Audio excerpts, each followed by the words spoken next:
नमस्कार, आप सभी का स्वागत।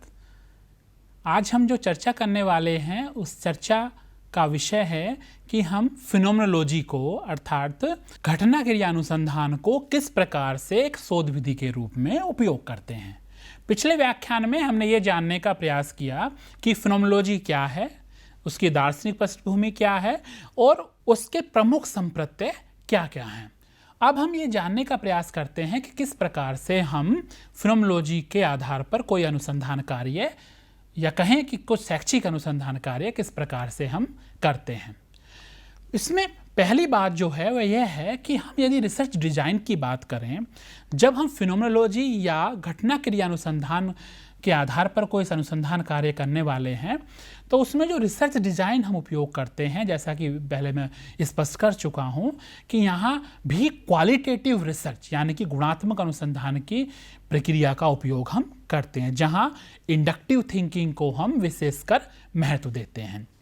इसी के अंतर्गत यदि हम बात करें कि किस प्रकार से हम प्रतिदर्श का चयन फिनोमेनोलॉजी या घटना क्रिया अनुसंधान में करते हैं, तो जो डिस्क्रिप्टिव फिनोमेनोलॉजी है यानी कि जो हर्शल के द्वारा प्रतिपादित ट्रांसडेंटल या डिस्क्रिप्टिव फिनोमेनोलॉजी है, वहाँ पर जो हम प्रतिदर्श का चयन करते हैं उसमें हम मैक्सिमम वेरिएशन सैंपलिंग यानी कि हम ऐसे व्यक्तियों का चयन करने का प्रयास करते हैं जो व्यक्ति किसी एक घटना का अनुभव या जिसको हम कहें कि उनका कॉमन एक्सपीरियंस होता है किसी एक घटना के प्रति, लेकिन उनकी जो डेमोग्राफिक करैक्टरिस्टिक्स हैं, जैसे कि उनकी आयु या उनका लिंग या उनकी कोई अन्य विशेषता, वो भिन्न भिन्न होती है। अर्थात कॉमन एक्सपीरियंसेस वाले व्यक्तियों को हम चयन करते हैं, लेकिन हमारा प्रयास यह रहता है कि उस एक्सपीरियंस को करने वाले विभिन्न प्रकार के व्यक्तियों का हम चयन करें। अन्य सभी प्रकार के जो अप्रोचेज हैं वहाँ हम परपजिव सैंपलिंग उसी का उपयोग करते हुए हम प्रतिदर्श का चयन फिनोमेनोलॉजी में भी करते हैं। हम कोई विषय का जब हम चयन करते हैं घटना क्रिया अनुसंधान को करने के लिए, तो विषय वो कई प्रकार के हो सकते हैं। उदाहरण के लिए यदि मैं आपके सम्मुख कुछ विषय रखूं, जैसे कि हो सकता है से कुछ अनुसंधान इन विषयों पर अभी तक हुए हैं, जैसे the experience of social anxiety यानी कि सामाजिक दुश्चिंता का आपने यदि अनुभव किया हो, उसको यदि आप अध्ययन कर रहे हो, या आप ये अध्ययन कर रहे हो कि the experience of being a victim of crime यानी कि किसी क्राइम का में आप विक्टिम हो और उसके अनुभवों को आपने किस प्रकार से जिया है, आप ये अध्ययन करना चाहते हो। आप ये अध्ययन करना चाहते हो कि किसी विशेष कक्षा में टीचिंग लर्निंग प्रोसेस के माध्यम से आपने किस प्रकार से चीज़ों को सीखा है।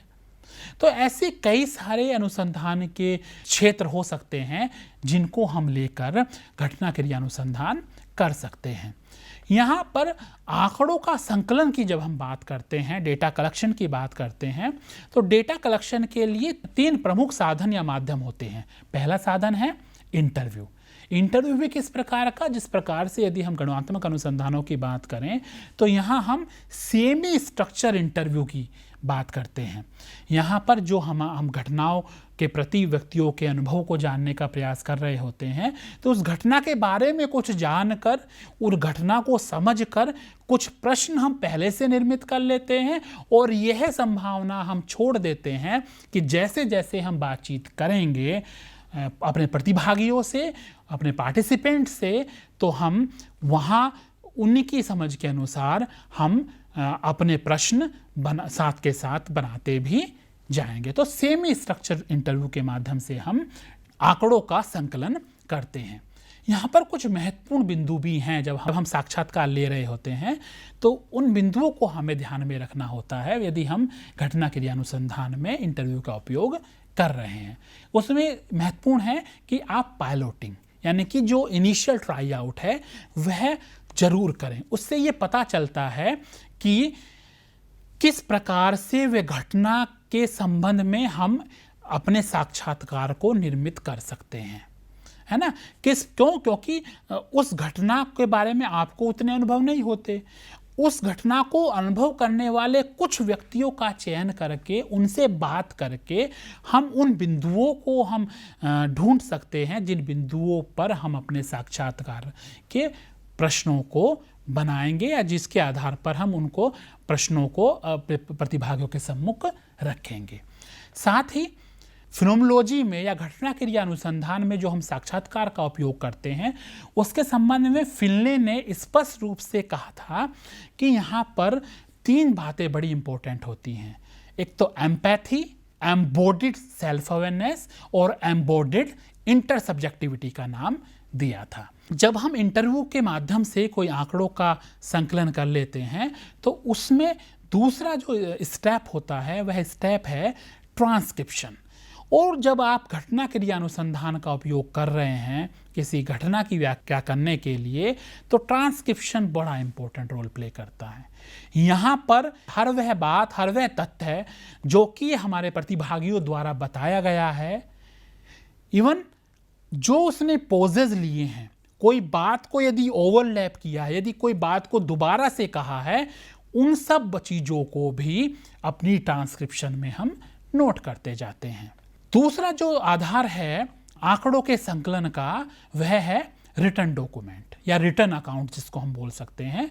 इसमें उन व्यक्तियों के द्वारा लिखी गई डायरीज या लिखी गई ऑटोबायोग्राफी या उस घटना को अनुभव करने वाले व्यक्तियों के को यदि आपने ये कहा कि उस घटना का आप डिस्क्रिप्शन लिख दीजिए तो लिखा गया वह self description, self written description of that particular experience. तो यहाँ इनके माध्यम से भी हम आंकड़ों का संकलन कर सकते हैं। तीसरा जो प्रमुख आधार है घटना क्रिया अनुसंधान में आंकड़ों के संकलन का वह है ऐसे डॉक्यूमेंट्स जिसमें बुक्स हो सकती हैं, न्यूज़पेपर, मैगजीन, टेलीविज़न प्रोग्राम या कोई फीचर फिल्म। इसी तरीके से पार्टिसिपेंट ऑब्जर्वेशन भी हम कर सकते हैं। साथ ही इंटरनेट पर जो लोग अपने अनुभवों के लिए जो ब्लॉग्स या ऐसे ही किसी अपनी वेबसाइट के माध्यम से जो सूचनाएं देते हैं उनके माध्यम से भी हम आंकड़ों का संकलन कर सकते हैं। यहाँ पर जब हम आंकड़ों का संकलन कर लेते हैं उस आंकड़ों का संकलन जितना महत्वपूर्ण होता है उतना ही महत्वपूर्ण उसका विश्लेषण भी होता है। हालांकि 3 प्रमुख अप्रोचेज हैं आंकड़ों के विश्लेषण की। पहला जो उपागम है आंकड़ों के विश्लेषण का वह डिस्क्रिप्टिव फिनोमेनोलॉजी के अंतर्गत आता है। दूसरा जो काफ़ी प्रचलन में है आईपीए जिसको हम लघु रूप में बोलते हैं जिसका नाम है इंटरप्रिटेटिव फिनोमेनोलॉजिकल एनालिसिस। और तीसरा जो है क्रिटिकल नैरेटिव एनालिसिस। यहाँ हम तीनों एनालिसिस की बात ना करके पहले 2 एनालिसिस के बारे में बात करेंगे। वो क्या होते हैं? जो पहला विश्लेषण है डिस्क्रिप्टिव फिनोमेनोलॉजी के अंतर्गत जो हम आंकड़ों का विश्लेषण करते हैं उस विश्लेषण को जॉर्जी ने 2003 में 4 प्रमुख भागों में या 4 प्रमुख पदों में विभक्त किया है। कौन कौन से पद हैं वे? पहला पद है रीडिंग फॉर ओवरऑल मीनिंग। दूसरा पद है आइडेंटिफाइंग मीनिंग यूनिट्स। तीसरा पद है assessing the psychological significance of meaning unit. और चौथा पद है synthesising meaning unit and presenting a structured description. अब हम एक एक करके इन चारों पदों के बारे में जानने का प्रयास करते हैं। पहले स्टेज में क्या होता है, जो भी ट्रांसक्रिप्शन हमने लिखी है किसी घटना के संबंध में उसको बार बार रीड और रीड करते जाते हैं और एक हम ये जानने का प्रयास करते हैं कि क्या वास्तव में क्या ऐसा संप्रत्यय है ना, जो कि उस घटना से या उस टेक्स्ट से हमें मिल रहा है। दूसरे पद में हम क्या करते हैं, सेकंड स्टेज में जिस घटना का डिस्क्रिप्शन या ट्रांसक्रिप्शन को हमने बार बार स्टडी किया है उस ट्रांसक्रिप्शन को हम छोटे छोटे यूनिट्स में डिवाइड कर लेते हैं। और ये जो यूनिट्स हैं ये यूनिट्स जिनको हम गुणात्मक अनुसंधानों के जब विश्लेषण करते हैं तो उनको हम थीम्स के रूप में भी जानते हैं।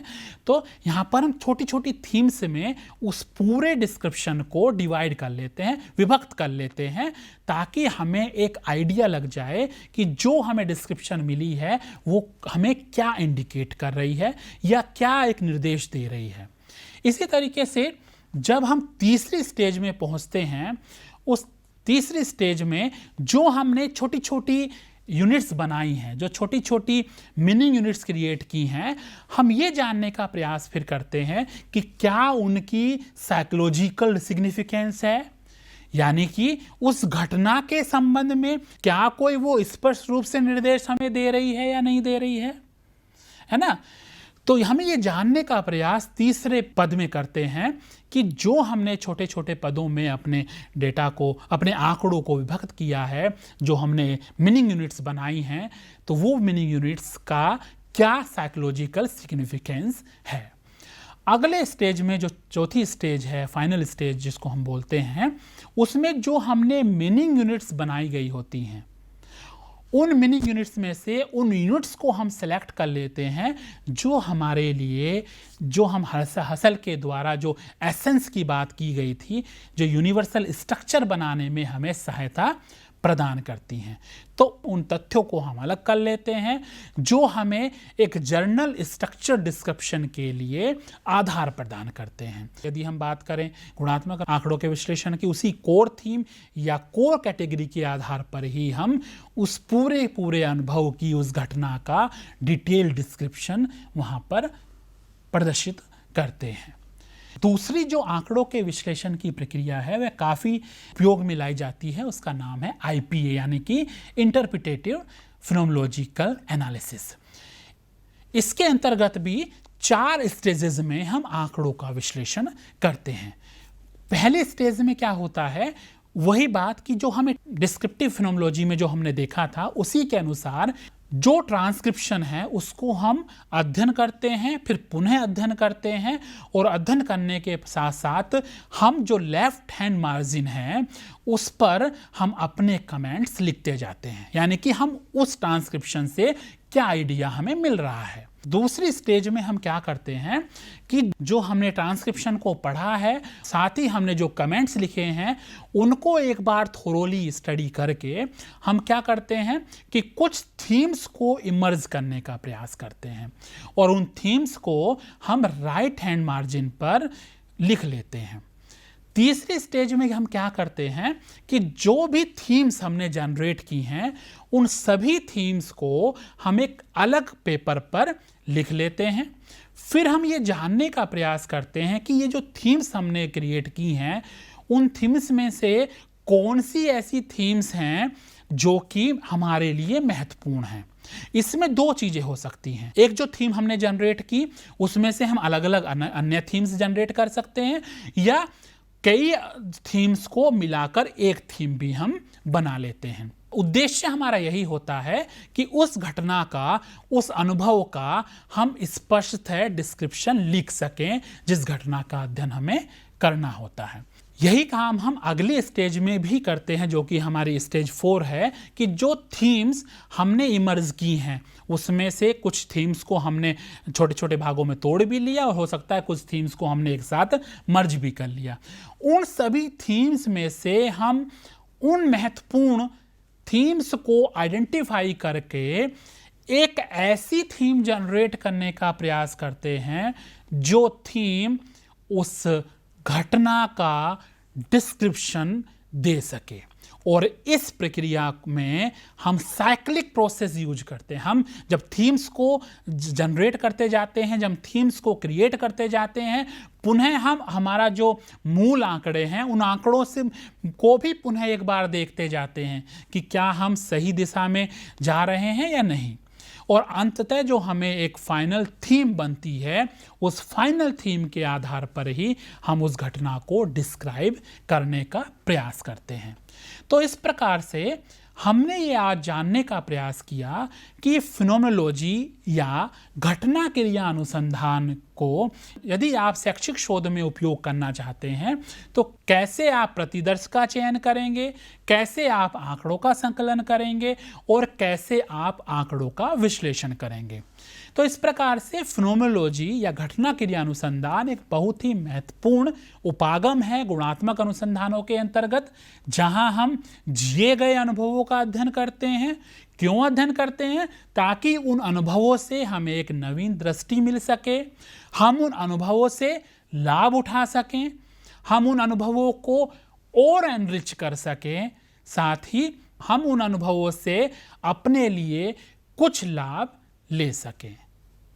आज के लिए इतना ही। एक बार पुनः आप सभी को नमस्कार, धन्यवाद।